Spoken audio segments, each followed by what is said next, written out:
যশোর মানে সংস্কৃতি, ইতিহাস আর গুড়। তবে এর আসল পরিচয়টা লুকিয়ে আছে এই খেজুর গাছে। দর্শক, আমরা সবাই জানি যশোর খেজুরের গুড়ের জন্য বিখ্যাত।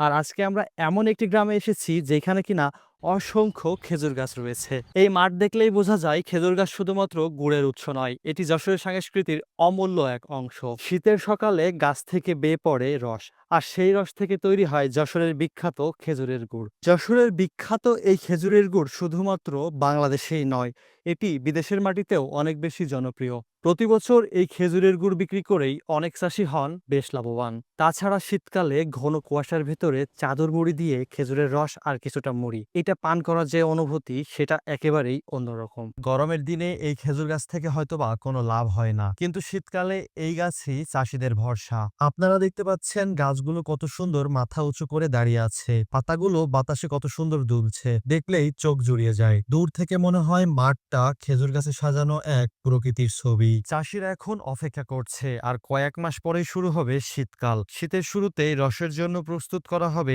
এই খেজুর গাছ, আর খেজুরের রস দিয়ে তৈরি করা হবে যশোরের সেই বিখ্যাত খেজুরের গুড়। সবশেষে একটাই কথা, ইতিহাস, ঐতিহ্য আর ভালোবাসায় ঘেরা এটাই আমাদের যশোর জেলা।